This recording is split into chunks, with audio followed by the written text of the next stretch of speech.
Assalamualaikum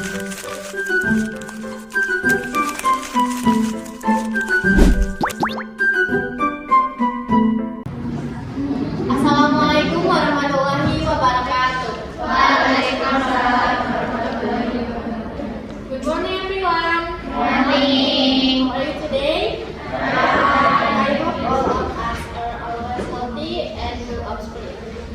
First of all, let me introduce our group. We are group. Okay, so in this presentation, we will explain about passive voice. We will materials. We will discuss what passive voice is, when to use it, the formula, and also some examples. Let's move on to the presentation. The first part will be explained by Parisa. What is passive voice? Passive voice is a sentence action in which the subject of the sentence is the object that resembles the action of the verb rather than performing the action. Compare with active voice, where the subject is the doer or the one performing the action. Jadi, passive voice adalah sebuah konstruksi kalimat di mana subjek kalimatnya adalah objek yang menerima aksi dari kata kerja, bukan yang melakukan aksi. Bandingkan dengan active voice, di mana subjeknya adalah pelaku atau yang melakukan aksi. Perbandingannya adalah active voice, cleans the room, dia membersihkan ruangan, subjeknya I, aksinya cleans, objeknya the room. Selanjutnya voice, the room is clean by him, ruangan dibersihkan oleh dia, subjeknya the room, aksinya is clean, pelaku aksinya by him. Jadi dalam kalimat pasif, fokus utama kita beralih dari siapa yang melakukan menjadi apa yang dikenai aksi. The second part will be explained by Alida. Okay, I will explain about when to use passive voice. We use passive voice when the actors are not important or unknown. The building was built in 1990. Who built is not important. What is important is that the building is built. Jadi, kapan kita menggunakan passive voice? Kita menggunakan passive voice ketika pelaku aksi tidak penting atau tidak diketahui.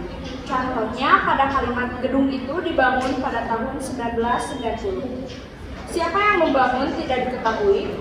Yang penting adalah gedungnya yang dibangun. And the second is when we use passive voice when wants to emphasize the object or recipient of the action.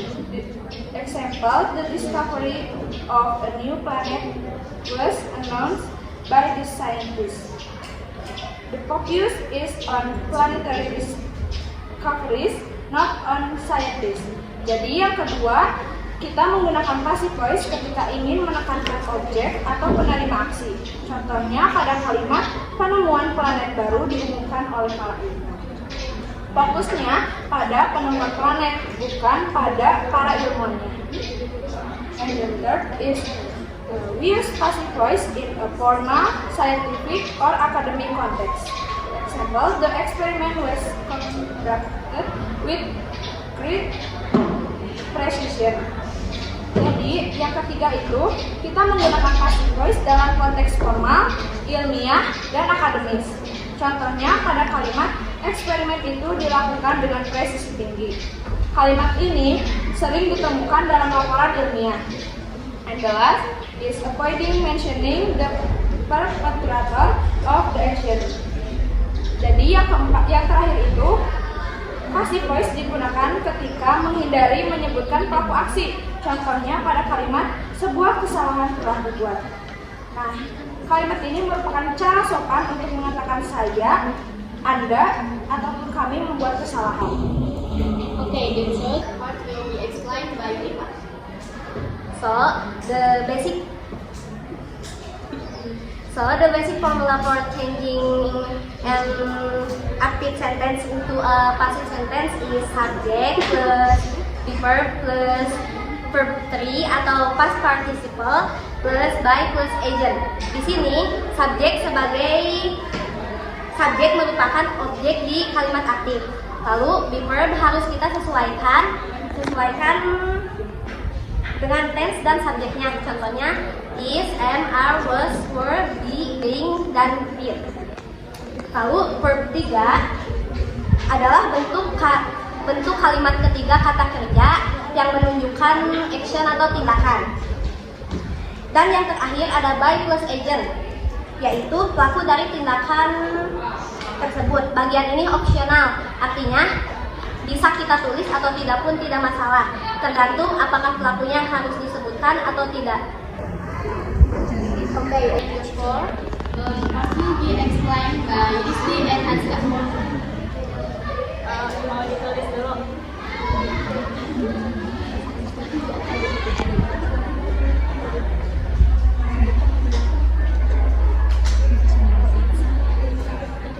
Two hours later. Di dalam bahasa Inggris, yang pertama ada dalam bentuk present simple. Jadi rumusnya itu am, is atau are ditambah dengan verb 3. Contohnya she writes a letter. Jadi a letter is written by her. Jadi yang berubahnya itu write dan writer. Terus yang kedua dalam bentuk participle, rumusnya was atau were ditambah verb 3. Contohnya he bought a new car. Jadi a new car was bought by him. Di sini yang berubahnya ada bought jadi was bought. Lalu yang ketiga dalam bentuk future simple, rumusnya itu will ditambah be ditambah verb 3. Contohnya they will build a house. Jadi a house will be built by them. Di sini yang berubahnya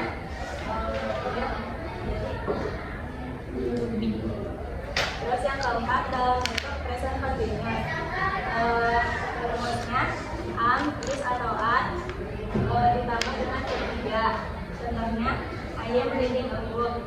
Jadi a book is being read by me. Jadi di sini yang berubahnya am reading jadi is being read.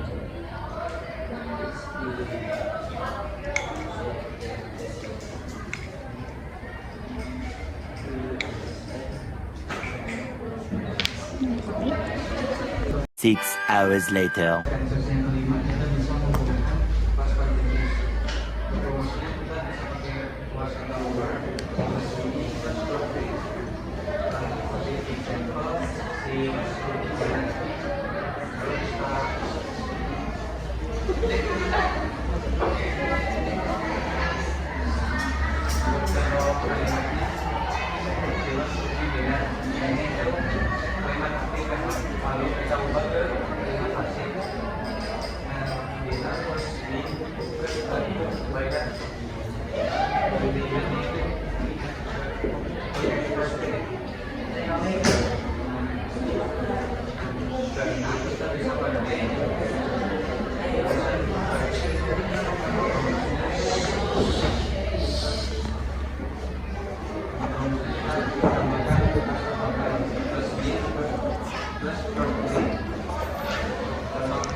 memiliki objek seperti run, sleep, and write, itu juga tidak bisa. Nah, yang kedua, penting untuk menyesuaikan dengan the verb, yaitu is, am, are, was, were, dan sebagainya. Dengan tense dan subjek yang baru di kalimat pasif. Dan yang ketiga, jika pelaku tidak penting, frasa by plus action bisa dihilangkan. Contohnya, the window was broken, yaitu jendela itu pecah atau rusak. Karena itu bisa juga tidak menambahkan siapa yang memecahkannya. And question for us. Okay, Linda. Apakah pada kalimat passive voice ini terdapat kata hubung atau tidak? Jadi kan tadi katanya kalau di kalimat pasif bisa menggunakan kata hubung atau tidak. Jadi jawabannya itu bisa. Jadi fungsi dari kata hubungnya itu kayak menghubungkan dua kalimat menjadi satu. Contohnya itu The report was submitted late because the data was incomplete. ya, mungkin dia nyama bisa gitu teman. Mohon maaf kalau jawabannya belum pas. Kami belum memahami sampai situ. Ya kalau pemahaman kami cukup bisa, itu bisa dijadikan bisa ditambahkan bisa meningkatkan lebih sampai situ. Oke, mungkin this is the end of our group. We hope our explanation can influence the insight for all of you. Thank you for your attention. Assalamualaikum warahmatullahi